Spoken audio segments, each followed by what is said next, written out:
미국 연방준비제도가 결국 연속 2번의 자이언트 스텝을 결정했습니다. 자이언트 스텝은 물가 조정을 위해 미국 연방준비제도, 연준이 기준금리를 조정하는 것을 말하는데요.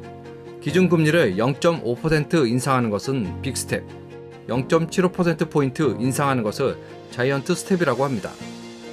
40여 년 만에 최악의 인플레이션에 요동치는 물가를 잡기 위해 2달 연속으로 금리를 인상하며 결국 한국과 미국의 기준금리가 역전하게 됐습니다. 이에 따라 국내 경제에도 큰 파장이 올 것으로 보입니다. 연준은 27일 연방공개시장위원회 정례회의를 마치고 성명을 발표하며 기준금리를 0.75%포인트 인상한다고 밝혔습니다. 미국 기준금리는 기존 1.5에서 1.75%대에서 2.25에서 2.5%대로 상승했고 현재 한국의 기준금리 2.25%보다 높아졌습니다. 연준은 코로나19 회복기에 접어들면서 급격한 인플레이션이 발생하자 이를 진압하기 위해 이번 자이언트 스텝을 감행했습니다. 미국 8월 소비자 물가지수 CPI는 전년 대비 9.10%나 올라 시장에 매우 큰 영향을 주고 있습니다. 급격한 금리 인상으로 인해 일부 전문가들은 경기 침체를 우려하고 있지만 연준은 물가 잡기를 최우선으로 둔 만큼 이번 결정을 당분간 이어가겠다고 발표했습니다. 제롬 파월 연준 의장은 기자회견에서 경기 침체 우려에 대한 질문에 경제가 현재 침체 국면에 있다고 생각하지 않는다고 말했습니다.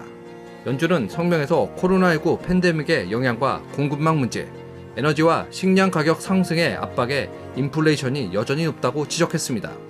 이어 러시아의 우크라이나 침공은 인도적, 경제적 차원에서 심각한 위기라며 물가 상승률을 2%대로 낮추기 위해 금리 인상을 결정했으며 추가적인 금리 인상이 진행될 수도 있다고 전망했습니다.